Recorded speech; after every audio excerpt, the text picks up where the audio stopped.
Olá, alunos da Escola da Topografia. Estamos aqui para iniciar um novo módulo, dessa vez o módulo 3, que é a introdução à base legal e normativas relacionadas ao georreferenciamento de imóveis rurais.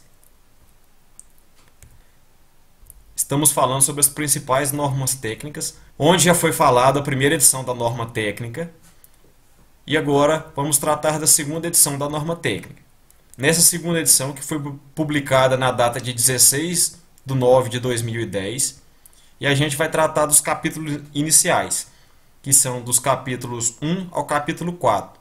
Capítulos esses que tratam-se de vértice, padrão de precisão, identificação e reconhecimento de limites do imóvel, materialização dos vértices.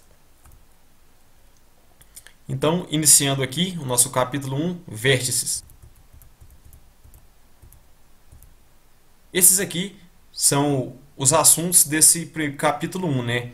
Que é os vértices do tipo M, vértices do tipo P, vértices do tipo V, que pode ser por determinação analítica, extraído de base cartográfica ou projetado, vértices do tipo O, codificação de cada um dos vértices e predomínio de coordenadas e códigos. Todos esses vértices aqui irão ser explicados e mostrados como deve ser feita a sua materialização ou simplesmente a sua coleta de informação. Então, vamos lá. Tipos de vértice. É todo local onde a linha limítrofe do imóvel muda de direção ou existe interseção desta linha com qualquer outra linha limítrofe de imóveis contíguos ou servidão de passagens. Podem ser representados de 4 formas distintas. Primeiro, tipo M, ocupado e materializado. Do tipo P, ocupado, mas não materializado. Do tipo V, não ocupado e nem materializado. E do tipo O, paralelo ao eixo levantado. Então, temos aqui a imagem que mostra onde os vértices devem ser colocados, né? Onde os vértices devem ser implantados. Como já foi falado aqui no texto, se deve implantar algum vértice ou simplesmente ocupar algum vértice onde a linha limítrofe do imóvel muda de direção ou onde existe alguma interseção dessa linha. Como no caso aqui, temos aqui uma linha de transmissão que está passando dentro do imóvel e é necessário eu coletar um vértice antes e um vértice depois da minha faixa de domínio da linha de transmissão. Seguindo, vamos começar a explicar cada um dos tipos de vértices e suas respectivas características. Os vértices do tipo M são aqueles cujas coordenadas são obtidas a partir de sua ocupação física, sendo necessariamente materializados a fim de preservar a identificação e localização do limite fundiário do terreno. Os marcos são pontos materializados no solo, geralmente instalados com uma chapa de ferro, junto a uma base de acordo com o código que remete informações importantes como latitude, longitude e altitude e determinado local. Então, cada marco que for materializado, ou seja, marco este que você vai lá com um objeto físico mesmo e implanta, fura um buraco no chão e implanta esse marco lá. Todos esses tipos de marcos devem ter essa plaqueta de identificação. Essa plaqueta vai informações como o número do vértice, o número que representa o credenciado, e lembrando que todos esses marcos são protegidos por lei, né, como diz a plaqueta. O decreto número 243, de 28 de fevereiro de 1967, fixa as diretrizes da Base Cartográfica Brasileira e dá outras providências. No artigo 13 desta lei, os marcos, pilares e sinais geodésicos são considerados obras públicas, podendo ser desapropriadas como de utilidade pública as áreas adjacentes necessárias à sua projeção. Os marcos, pilares e sinais conterão obrigatoriamente a identificação do órgão responsável pela sua implantação, seguida da advertência protegido por lei. Qualquer nova edificação, obra ou arborização que a critério do órgão cartográfico responsável possa prejudicar a utilização de marco, pilar ou sinal geodésico, só poderá ser autorizada após a prévia audiência desse órgão. A Lei 243 de 1967, em seu artigo 13, ela protege os marcos implantados, né? Então, qualquer tipo de marco que for implantado em alguma região ou algum local qualquer, ele é amparado por essa Lei 243, e qualquer ação que venha mover esse marco de local ou simplesmente destruí-lo deve ser feita uma consulta ao órgão que o implantou e para ver se essa ação pode ser feita ou não. O decreto Lei nº 243, de 28 de fevereiro de 1967, fixa as diretrizes e bases da cartografia brasileira e dá outras providências. Quando não efetivada a desapropriação, o proprietário da terra será obrigatoriamente notificado pelo órgão responsável da materialização e sinalização do ponto geodésico, das obrigações que a lei estabelece para sua preservação e das restrições necessárias a assegurar sua utilização. A notificação será averbada gratuitamente no registro de imóveis competente por iniciativa do órgão responsável. Então, é o que eu já tinha dito anteriormente, caso eu queira mudar ou mover este marco de lugar ou simplesmente destruí-lo, eu devo estar indo junto ao órgão, né, que regulamenta esse marco e solicitar essa mudança ou essa destruição. Mas isso deve ser completamente amparado dos registros legais. Tem que ser feito tudo dentro da lei e da normalidade, como deve ser feito.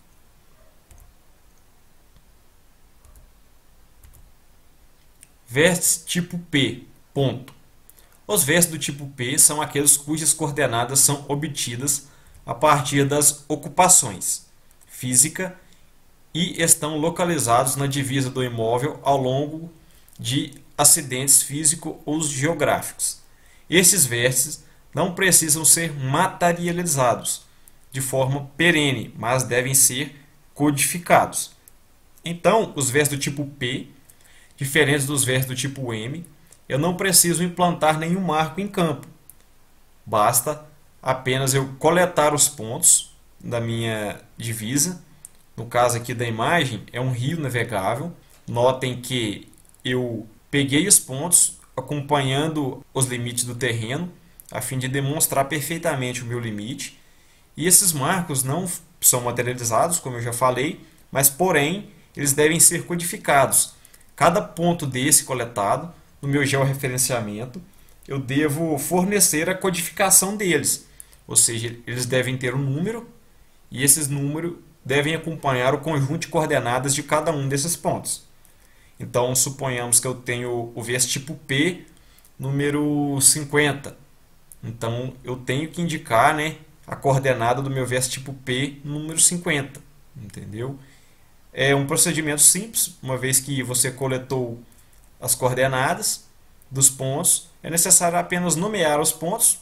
Essa codificação dos vértices será vista no item 1.3 dessa norma. Então, os vértices do tipo P devem ser nomeados, porém não materializados. Quando localizados no início ou no fim do caminhamento, margem do rio, da estrada, dentre outros, torna-se necessariamente um vértice do tipo M. Então, suponhando que eu tenho uma linha de divisa, no caso aqui do meu rio navegável, e eu coletei os vértices do tipo P em todos os meus limites. E aqui tem alguma, no final do meu segmento, tem alguma mudança brusca de direção, no qual adiante o terreno já não é mais meu, a propriedade já não é mais minha. Então, nessa situação, eu devo implantar um vértice do tipo M, como está nos mostrando aqui a imagem. Então, em todo início ou fim do caminhamento, eu devo implantar um vértice do tipo M. Vértice tipo virtual, ou conhecido também como vértice do tipo V. Os vértices do tipo V não são materializados e não são obtidos sua ocupação física, sendo assim obtidas através de forma analítica, extraído de base cartográfica ou projetado. Esse aqui é um caso excepcional dos vértices, onde as imagens aqui mostram onde os vértices devem ser implantados. Então, os locais onde não é possível uma implementação estável e o limite não é coincidente com o limite físico, como o caso dos vértices situados em brejos e pântanos. Limite situado em áreas usadas para agropecuária, onde a implementação seria um empecilho para o desenvolvimento da atividade. Suponhamos aqui que eu tenho as situações aqui mostradas nas imagens. O vértice do tipo V, como fala aqui, não são materializados, ou seja, então não tem que implantar nada, e não são obtidos a sua ocupação física, ou seja, então não vou até o local e determino a sua posição. E como eu vou obter essa coordenada desses pontos? Isso vai ser visto aí em seguida, mas primeiro é necessário ter em mente as situações que esse tipo de vértice pode ser usado. Suponhamos aqui em brejos, o que não resolve é eu implantar um vértice do tipo M, pois suponhamos que eu implante um marco lá e vem uma enchente, por exemplo. Essa enchente pode muito bem arrancar o meu marco e movê-lo de lugar, então é uma fixação que não está estável. E na outra imagem aqui podemos ver um rio, né? Então, suponhando que minha divisa seja no centro desse rio. Então, como que eu vou implementar um marco no fundo do meu rio? Mesmo que isso seria possível, não serviria para nada, porque no momento que eu estivesse passando ali sobre o local, eu não conseguiria identificar esse marco. Então, é inviável, né, a sua materialização. E também, no caso de baixo, se eu implanto um marco em um local que tem um fluxo de gado ou de carros, por exemplo, o marco não vai poder ficar ali, porque atrapalha o desenvolvimento da minha atividade. Então, nesses casos, utilizam-se os marcos do tipo V. Vértice do tipo V por determinação analítica. Vértice obtido pela interseção de duas direções concorrentes que limitam parte do imóvel, definidos pelos seus respectivos prolongamentos a partir de marcos testemunhos. Então, suponhando que eu tenho aqui a situação descrita na imagem, onde os vértices tipo M são os vértices materializados, como já foi falado, e o meu limite é dentro da lagoa. Então, mas como determinar a posição desse marco? Notem que eu tenho dois alinhamentos. Um alinhamento nesse sentido e outro nesse sentido. Aqui eu implementei um marco testemunha aqui e outro aqui perto do leito da lagoa. E aqui é a mesma coisa, tem um marco de divisa e aqui também um outro marco perto da lagoa. Então, o que eu fiz para determinar a posição do meu vértice virtual V? Eu apenas prolonguei os meus segmentos de reta e onde as retas se encontraram, coloquei o meu vértice tipo V. Então, através de softwares, isso é uma ação bem simples que pode ser determinada de forma bem prática, né? E, de certa forma, com alguma precisão melhor. Todo marco testemunho, quando constituir o perímetro do imóvel, é considerado vértice do tipo M. Então, como já foi falado aqui, os vértices do tipo M são considerados também como marcos testemunho. Vértice tipo V, virtual, né? Extraído de base cartográfica. Levantamento dos dados restritos ou inacessíveis. Então, é considerado vértice inacessível aquele localizado em região impedida para o levantamento topográfico, em função da existência de obstáculos físicos ao percurso por qualquer meio de uma equipe de topografia que objetive a demarcação das divisas nos limites de uma ocupação territorial rural. Esse é um trecho retirado da NTGIR, do ano de 2010, que é essa segunda edição na qual estamos tratando. Esse texto grifado é o que define um vértice inacessível e ele pode ser extraído de base cartográfica. Então, no caso aqui, temos a imagem, né, do local, supondo que eu tenho determinar pontos dentro desta lagoa, mas eu não consigo, não tenho condições de chegar dentro dessa lagoa para coletar os pontos. Então eu posso utilizar, né, as bases cartográficas. No caso aqui a imagem do trecho da Carta de São José dos Campos de São Paulo, que é uma carta fornecida pelo IBGE do ano aqui de 1973, e a folha aqui tem suas respectivas identificações. Então, através dessa carta aqui que compõe a base cartográfica, eu consigo determinar as coordenadas dos pontos em questão. Lembrando aqui que a coordenada não é tão precisa, uma vez que ela não foi obtida em loco, né? Não foi obtida em campo. Mas para esse tipo de vértice, essa situação pode ser utilizada e essa precisão é aceitável.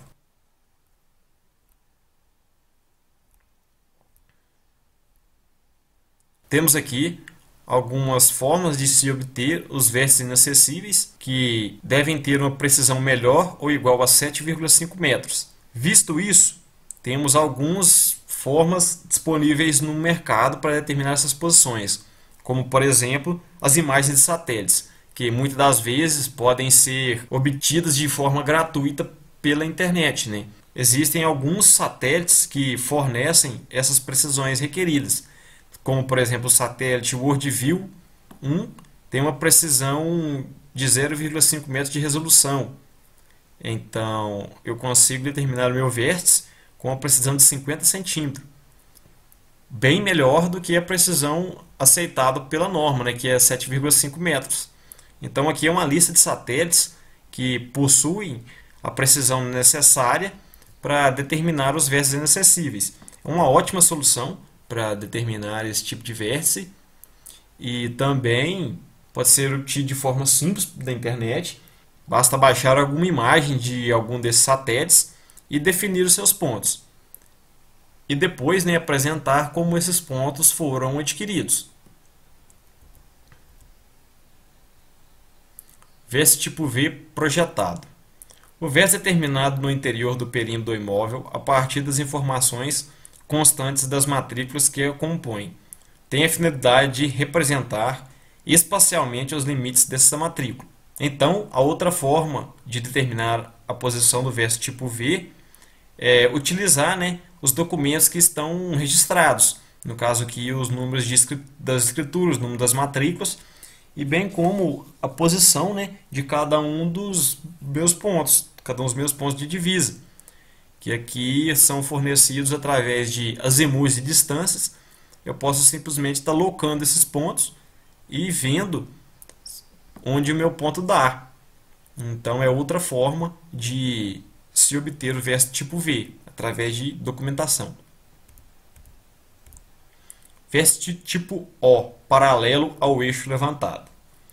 Vértice determinado também de forma analítica nos locais onde a ocupação limítrofe do imóvel se torna difícil ou inviável. A obtenção de suas coordenadas se dá a partir da projeção de linhas paralelas ao levantamento, efetuado sobre limites que possuem delineamentos sinuosos. Então, os vértices do tipo O são os vértices que obtidos a partir de forma analítica, e que eles são simplesmente projeções paralelas à linha de levantamento. Então, supondo que eu tenho uma linha de levantamento do vértice tipo P, por exemplo, que podem ser esses vértices aqui de dentro, que não estão grifados em vermelho, e depois eu preciso determinar o meu limite acompanhando a sinuosidade aqui, que já são os meus vértices aqui circulados, né? Então basta simplesmente eu criar uma linha paralela ao que foi levantado e determinar a coordenada dos mesmos. Então esse é o vértice do tipo O. Vale dizer também que o vértice tipo O atualmente não é aceito mais. Então esse código não pode ser mais usado, pois o vértice do tipo O é uma variação do vértice do tipo V. Vértice do tipo O é igual ao vértice do tipo V obtidos por paralela. Se fosse mantido, seria necessário criar um novo tipo para cada forma de obtenção de coordenadas por posicionamento indireto. Então, atualmente o vértice do tipo O não é aceito, porque de certa forma ele é um vértice do tipo V, que é virtual, e Basicamente, quando estivermos estudando o manual de limite e confrontação, vamos perceber que os vértices lá utilizados são apenas os vértices do tipo M, P e V. Não temos mais o vértice tipo O.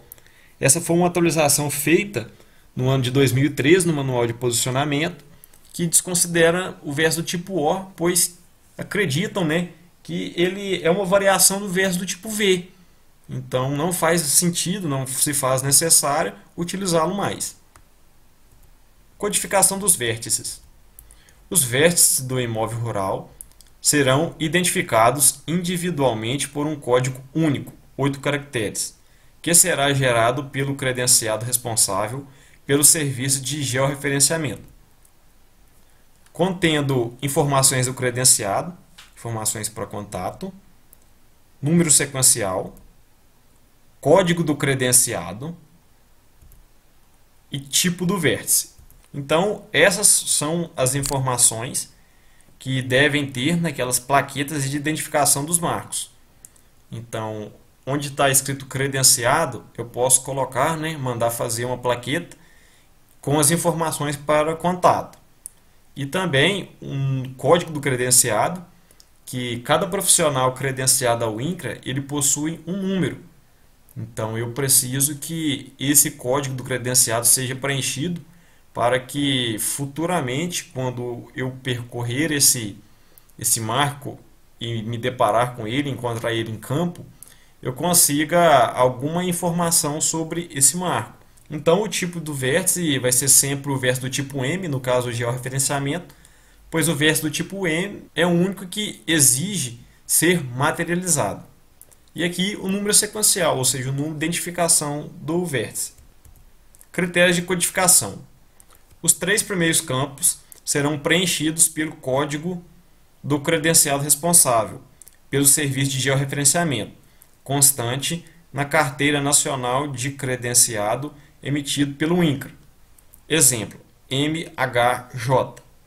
Então, aí eu devo preencher, né, o número do INCRA, o número de registro meu no INCRA. O 4º campo será preenchido pela letra correspondente ao tipo do vértice, vértice do tipo M, vértice do tipo V ou P. Então, mais uma vez, não é necessário, no georreferenciamento, materializar os vértices do tipo P e V.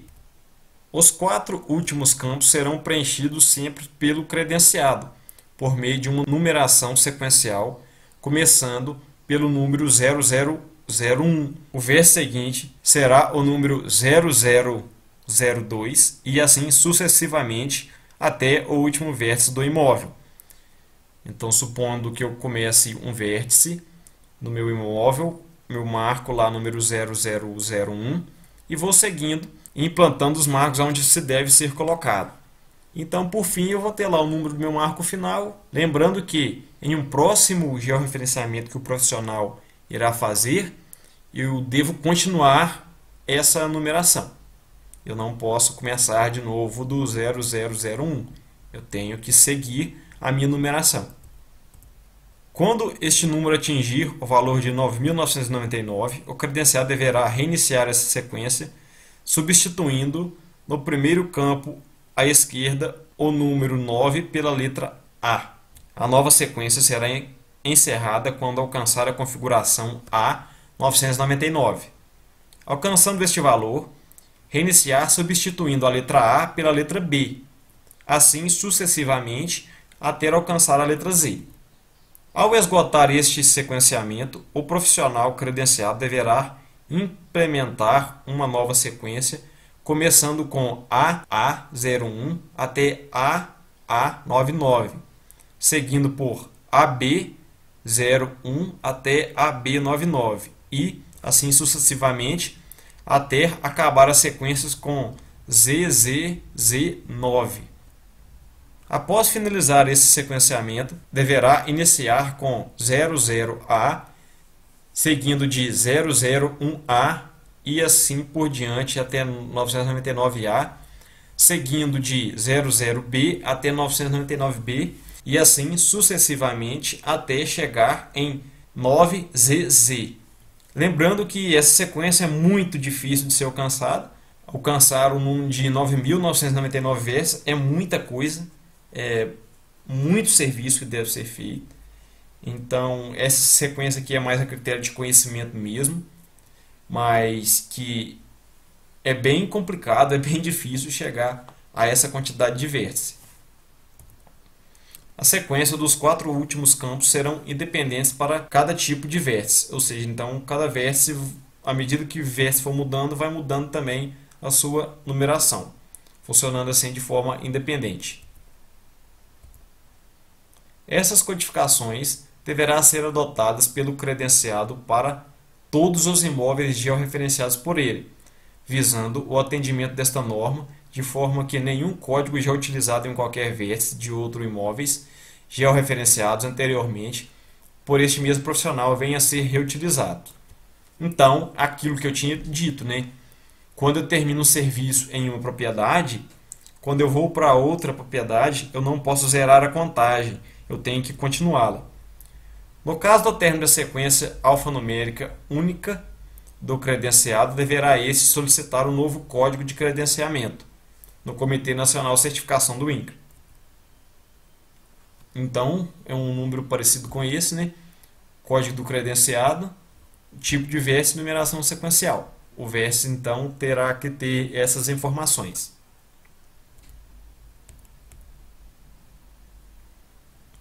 Codificações de vértices de imóveis contíguos. O credenciado se obriga a assumir a codificação já existente dos vértices comuns no imóvel contíguo e adotá-la no desenvolvimento de seu serviço.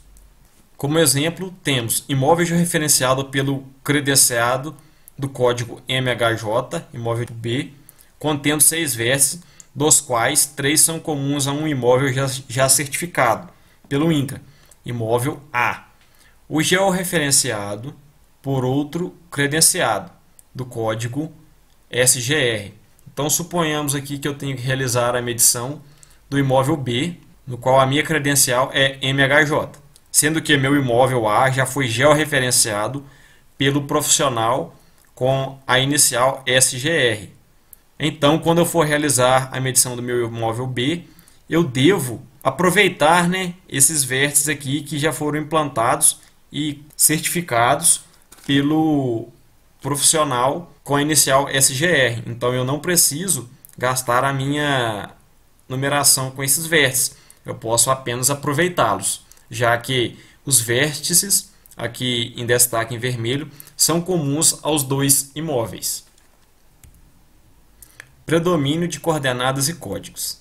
Confrontando-se com imóveis já certificados, o credenciado deverá adotar um dos 2 procedimentos, sendo: situação 1. O credenciado A materializou os vértices, mediu as coordenadas e submeteu o trabalho à análise e obteve a certificação do imóvel. Credenciado B, ao medir o imóvel contíguo, deverá adotar para as divisas comuns os códigos e as coordenadas já certificadas, determinadas pelo credenciado A. Essa situação 1 é o que eu falei no slide anterior, nos diz a respeito de que, quando eu vou medir algum terreno, no qual o terreno vizinho já foi georreferenciado e obteve-se a certificação do imóvel, quando eu vou chegar lá para medir o outro imóvel, eu devo utilizar as coordenadas já definidas, né, nas linhas de limite entre um imóvel e outro. Então eu devo aproveitar tanto o nome dos meus vértices quanto as coordenadas de cada um deles. Aqui temos o segundo procedimento, nossa situação 2. Credenciado A materializou os vértices e mediu as coordenadas, submeteu o serviço ao comitê regional, mas a análise ainda não foi concluída. O credenciado B, ao medir o imóvel contíguo, deverá adotar para as divisas comuns os códigos já adotados pelo credenciado A. Continuando, o credenciado B deverá consultar o INCRA e verificar se as coordenadas do credenciado A estão corretas. Caso as coordenadas estejam determinadas adequadamente, o credenciado B adotará as coordenadas do credenciado A. Caso as coordenadas estejam incorretas, o credenciado B adotará as suas coordenadas. Neste caso, o credenciado A deve ser notificado pelo comitê regional para que corrija suas coordenadas. Então aqui temos um caso, né, muito parecido com o que foi explicado anteriormente, porém o georreferenciamento que foi realizado pelo credenciado A, ele ainda não foi certificado, ele ainda está em análise. E nesse mesmo período de tempo, eu entrei com o processo de certificação do imóvel B. Se o credenciado A obteve as coordenadas da forma correta, eu que fiz o meu levantamento depois devo utilizar as coordenadas dele. Mas caso as coordenadas do meu credenciado A, que fez o levantamento primeiro, as coordenadas dele estiverem erradas, ele tem que usar as coordenadas obtidas pelo credenciado B, que no caso aqui do exemplo somos nós. Então, nesse caso, o credenciado B adota suas próprias coordenadas e é enviado uma notificação do comitê regional para o credenciado A, que fez o levantamento primeiro, para que eles corrijam as coordenadas dele para ficarem iguais às minhas. Mas para isso é feita toda uma análise lá no INCRA e validado essa análise é feito esse procedimento. E ambos estão certificados nessas condições. Agora, iniciando o capítulo 2, que trata sobre padrões de precisão. O termo precisão está associado ao nível de aderência de um grupo de medições ao valor médio dessas medições, quando calculado sobre o valor do desvio padrão, ou sigma. O seu resultado deve ser expresso pela resultante das componentes horizontais, E e N, ao nível de confiança de 1 sigma. O indicador de precisão posicional para cada par de coordenadas relativas a cada vértice definidor do limite do imóvel não deverá ultrapassar o valor de 0,5 metros. Isso é definido na portaria do INCRA, número 954, de 13 de novembro de 2002, que estabelece que o indicador de precisão posicional a ser atingido na determinação de cada par de coordenadas relativas a cada vértice definidor do limite do imóvel não deverá ultrapassar o valor de 0,5 metros, conforme estabelecidos nas normas técnicas para levantamentos topográficos. Então, a minha precisão do meu ponto, considerando tanto a minha coordenada horizontal E e N, ambas não devem ultrapassar o valor de 0,5 metros. Então, meu sigma deve ficar no valor entre 0 e 0,50 metros, ou seja, 50 centímetros. Então, essa é a precisão requerida por esta norma. Tendo como exceção o levantamento dos vértices e limites naturais, que já foi falado anteriormente, que tem uma precisão de 1,5 metros, e levantamento dos vértices restritos ou inacessíveis, que são os vértices do tipo V. Então, nesses dois casos, essa precisão não se aplica. Aqui temos os padrões de precisão de cada uma das classes, que vai de C1 até a C7, e os tipos de levantamento. A classe C1 tem a finalidade de apoio básico, apoio imediato ou limite, que deve ter a precisão igual a 0,10 metros. Por exemplo, os vértices do tipo M, né? Deve ser definido pelos vértices do tipo M. Esses vértices de apoio básico, apoio imediato ou limite são os vértices que servem de apoio ao nosso levantamento. Vértice do tipo classe C2, apoio imediato ou limite, que deve ter a precisão de menor ou igual a 0,20 metros, e também do tipo M. Desenvolvimento de poligonais ou limites, que a precisão deve ser igual ou menor a 0,40 metros, e o vértice que ele deve possuir é o tipo M ou P. O vértice de limite se encaixa na classe C4 e deve ter a precisão menor ou igual a 0,5 metros e pode ser determinado pelo vértice do tipo M, P e V. E o O, caso ele fosse atualmente utilizado. O vértice de classe C5 é utilizado nos vértices de limites naturais, que devem possuir uma precisão menor ou igual a 2 metros. E também pode ser determinado pelo vértice do tipo V, P ou O. Tipos de levantamento: C1 de apoio básico, C2 vértice de apoio poligonal, C3 poligonais, C4 vértice do perímetro, C5 vértice de limites naturais e C7 vértice de rastreio ou inacessíveis. Valores se refere à resultante horizontal determinada por. Essa aqui é a fórmula que determina a precisão do vértice. Então, temos aqui que PP é igual a precisão posicional, onde eu tenho aqui o sigma do E mais o sigma do N, dividido por 2, e esse valor deve estar dentro de uma dessas classes.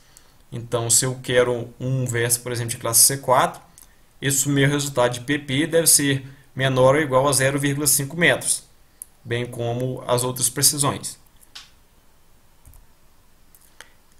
É necessário considerar a propagação da covariância das coordenadas dos vértices de apoio e do apoio imediato e também no desenvolvimento de poligonais para a determinação das coordenadas dos vértices de limites do imóvel, com exceção dos vértices de classe C7. Então, nesse caso, deve-se propagar as covariâncias das coordenadas. Mas o que seria isso? Seria a parte do ajustamento das observações das coordenadas. Então, isso aí pode ser visto com mais clareza em uma disciplina que se chama Geodésia aplicada ao georreferenciamento, também em cursos específicos que trabalham com o GNSS. Isso aí é mostrado mais a fundo nesses cursos. Os vértices do tipo C6 estão restritos apenas a imóveis públicos federais localizados na Amazônia Legal. Então, os vértices do tipo C6 estão restritos apenas à Amazônia Legal, e lá não necessitam de uma precisão tão alta. Entrando aqui no nosso capítulo 3, identificação e reconhecimento dos limites do imóvel. Situações previstas. Imóvel composto por apenas uma matrícula ou transcrição. Imóvel cortado por uma estrada de rodagem. Imóvel composto por matrículas e transcrições. Imóveis compostos por várias matrículas com servidão averbada. Imóveis composto por várias matrículas com reserva legal averbada. Imóvel composto por várias matrículas em condomínio e partes ideais. Imóvel em área urbana com a finalidade rural. Imóvel resultante de desmembramento de imóvel já certificado. Essas aqui são as situações previstas por essa norma para identificação e reconhecimento de limites do imóvel. Então, todas essas situações aqui descritas podem ser vistas em campo.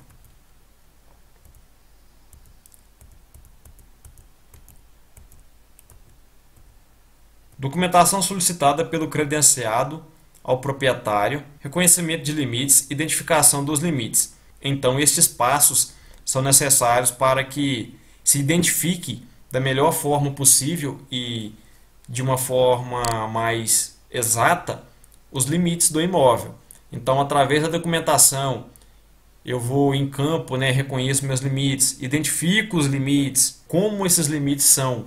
No caso aqui, pode ser um limite de linha seca, estradas públicas e ferrovias, linha de transmissão, oleoduto, gasoduto, cabos óticos e outros, ou também cursos d'água.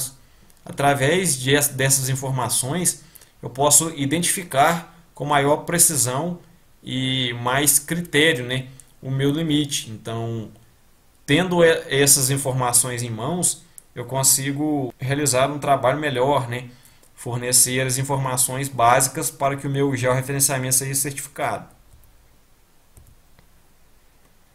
Considerações: a identificação e reconhecimento dos limites do imóvel. A identificação e o reconhecimento dos limites do imóvel rural é uma tarefa que precede necessariamente a etapa de medição.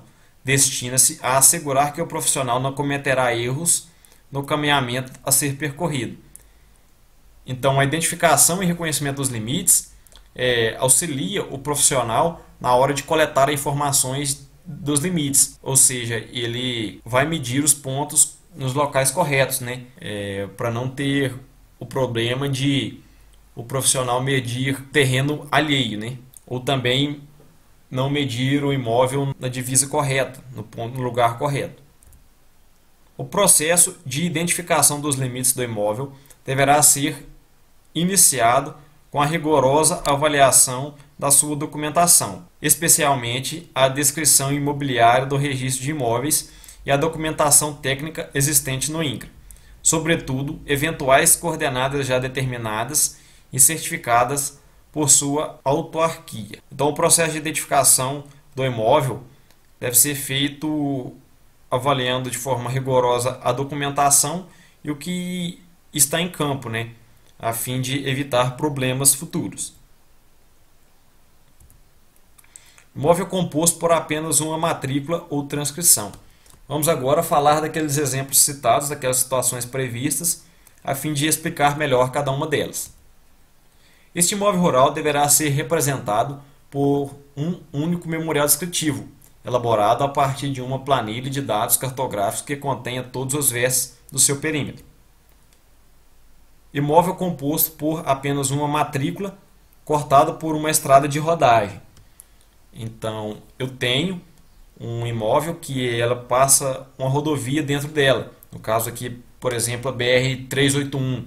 Supondo que eu tenho uma parte do meu terreno de um lado da BR e outra parte do meu terreno do outro lado. Então, como eu devo proceder, né? Com a cessão da estrada municipal, estadual ou federal, a matrícula é necessário que apresente memoriais descritivos distintos e que cada um desses correspondam às porções seccionadas, o que permite retratar cada lado da estrada. A área da estrada deve ser excluída do levantamento da propriedade privada. Então, diferente do imóvel composto por apenas uma matrícula, que é o mais utilizado hoje, né, que o que mais visto, nesse caso eu devo fazer 2 memoriais descritivos, o mesmo número de matrícula, mas eu devo ter 2 memoriais e devo excluir, né, a minha área da estrada. Então aqui temos na nossa imagem a primeira parte e a segunda parte da fazenda. Aqui eu tenho a rodovia passando entre a minha fazenda. E eu devo fazer memoriais descritivos descrevendo a parte superior e a parte inferior da fazenda, ou seja, 2 memoriais descritivos. Imóvel composto por várias matrículas ou transcrições. Deverão ser apresentados memoriais descritivos distintos de cada uma das matrículas ou transcrições que compõem o imóvel rural, além do memorial descritivo do imóvel como um todo, de acordo com as leis 4.504 de 1964 e a Lei 8.629 de 93, e planta geral do imóvel, retratando as distribuições dessas matrículas. Na impossibilidade de identificar a localização das matrículas, deverá ser elaborada uma planta única com o memorial descritivo correspondente. Então, suponhando que eu tenho um imóvel com várias matrículas, eu devo, pela lei, fornecer um memorial de cada uma das partes que compõem as matrículas e depois um memorial como um todo, que correspondem a todas as partes no geral. Mas caso eu não consiga identificar as matrículas que estão dentro do meu imóvel, deve ser feita e elaborada uma planta única com memorial descritivo correspondente à área como um todo. Imóvel composto por várias matrículas, transcrições com servidão averbada. Deverá ser elaborado um memorial descritivo para o imóvel como um todo e outro memorial descritivo para a área de servidão, além da planta geral do imóvel, retratando a distribuição das matrículas na área de servidão averbada. Então, suponhando que eu tenho uma propriedade e nessa propriedade eu tenho uma área de servidão, que é uma área do meu terreno na qual eu não consigo utilizá-la, ou não posso utilizá-la por algum motivo. Então, nessa situação, eu devo fazer um memorial descritivo para o imóvel como um todo e outro memorial descritivo para a área de servidão. No caso, suponhando que eu alugue o meu terreno e tenha um contrato, ou eu arrende o meu terreno, parte do meu terreno para alguma empresa, eu devo fazer o memorial descritivo para a minha área como um todo, identificar nessa área como um todo a minha área de servidão, correto? E esse é o procedimento nesse tipo de situação. Em imóvel composto por várias matrículas ou transcrições, com reserva legal averbada, a mesma não deverá constar no memorial descritivo e nem na planta. Para critério do georreferenciamento, a reserva legal não é levada em conta, apenas os limites do meu imóvel. Então, nesse caso, eu não preciso medir separadamente a minha reserva legal, embora a mesma já esteja averbada. Imóvel composto por matrículas, transcrições em condomínio e partes ideais. Contemplará todos os proprietários, não se admitindo certificação contemplando apenas um dos condôminos ou diretor de uma parte ideal. Então, suponhando que eu tenho uma parte do meu terreno, ou um terreno por completo, que está dividido em várias seções, né, como se fosse um condomínio. Porém, eu não posso gerar uma matrícula ou uma certificação para cada um dos condôminos. E sim, eu tenho que eleger um dos condôminos para que possa ser o detentor da parte ideal, né? Ou seja, eu tenho que eleger alguma das pessoas que moram ali dentro para ser responsável pelo o imóvel como um todo. Imóvel em área urbana com a finalidade rural. Deve ser georreferenciado em conformidade com o previsto nesta norma. Embora eu esteja um imóvel em área urbana, mas ele possui uma finalidade rural, ele deve ser georreferenciado conforme os itens acima descritos. Imóvel resultante de desmembramento de imóvel já certificado. Deverão ser objeto de nova certificação, sendo apresentadas as peças técnicas individualmente, para a área remanescente e para a área objeto de desmembramento, assim como deverá ser apresentada a RT do desmembramento vinculada à RT que originou a certificação. Então, nesse caso, eu tenho uma certificação que vai ser mostrada de formas separadas. Então, eu tenho um terreno e quero desmembrar, ou seja, eu quero tirar uma parte dele, e esse procedimento deve apresentar peças técnicas individuais, ou seja, 2 memoriais descritivos e 2 plantas, onde cada uma dessas vai representar a minha área remanescente e a área desmembrada, e assim também eu devo tirar 2 ARTs, né? Uma para o desmembramento e a outra para a certificação junto ao INCRA do georreferenciamento. Para uma perfeita identificação do perímetro do imóvel, o credenciado deverá solicitar ao proprietário, previamente ao início do serviço de georreferenciamento, toda a documentação comprobatória existentes. Aqui na norma nos traz essas informações, que são os documentos necessários para que possa ser feito o georreferenciamento. Então, esses aqui são alguns documentos escritos. Não vejo aqui a necessidade de ler cada um deles, porque no momento em que se estiver fazendo um georreferenciamento, vocês consultem essas leis e peçam ao proprietário do imóvel os documentos que aqui estão escritos. Então não se faz necessário a leitura desses documentos aqui. Além desses outros documentos aqui também, certidão de domínio autorizada, plantas topográficas existentes, croquis de levantamentos anteriores, partilhas de cálculo de levantamento topográfico anteriores, cadernetas de campo de levantamentos anteriores. Todas essas informações aqui também servem de ajuda para determinar, né, de forma correta a identificação do perímetro, caso o proprietário tenha algum desses documentos, né? Ainda falando sobre reconhecimento dos limites, ao final do serviço de identificação, o proprietário do imóvel, objeto de medição, deverá assinar juntamente com o responsável técnico pelo georreferenciamento uma declaração de respeito de limites. Essa declaração visa eliminar erros, né, de identificação dos limites.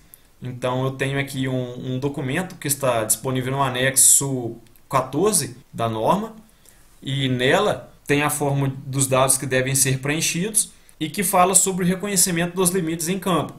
E é uma forma de documentar o serviço que você está fazendo, além de também poderá ser utilizado como documento mesmo que reconheça que o proprietário te indicou os limites corretos e você seguiu os limites que o proprietário do terreno te indicou. Isso aí serve como um documento que comprove isso. Esta declaração deverá ser de natureza pública e registrada em cartório de documentos da mesma comarca do imóvel rural, objeto da certificação. Então, esse documento deve ser registrado junto a um cartório da mesma comarca do imóvel rural, ou seja, na mesma cidade que o imóvel rural está registrado. Linha seca. Linha virtual que liga 2 pontos do limite de um imóvel rural e não possui elementos físicos para sua identificação. Sua caracterização em campo deve ser feita através de monumentação dos seus pontos extremos, vértice do tipo M. Então, nesse caso aqui, como hoje já não é utilizado mais o vértice do tipo O para determinar esse vértice aqui, eu devo indicar o vértice de início e o vértice de fim daquela linha como os meus vértices do tipo M. Então, supondo aqui que eu tenho uma rodovia, um trecho sinuoso, e eu apenas devo indicar o meu início, um vértice do tipo M no início e um no fim, e ali acompanhar, né, a faixa de domínio da rodovia, acompanhando o seu trajeto, a sua sinuosidade. Estradas públicas e ferrovias.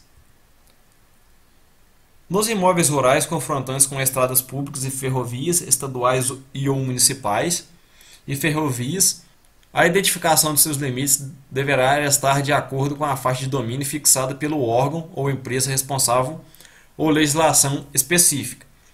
Então, o meu limite, nesse caso de estradas públicas e ferrovias, devem se dar através de faixas de domínio e não da pista de rolagem.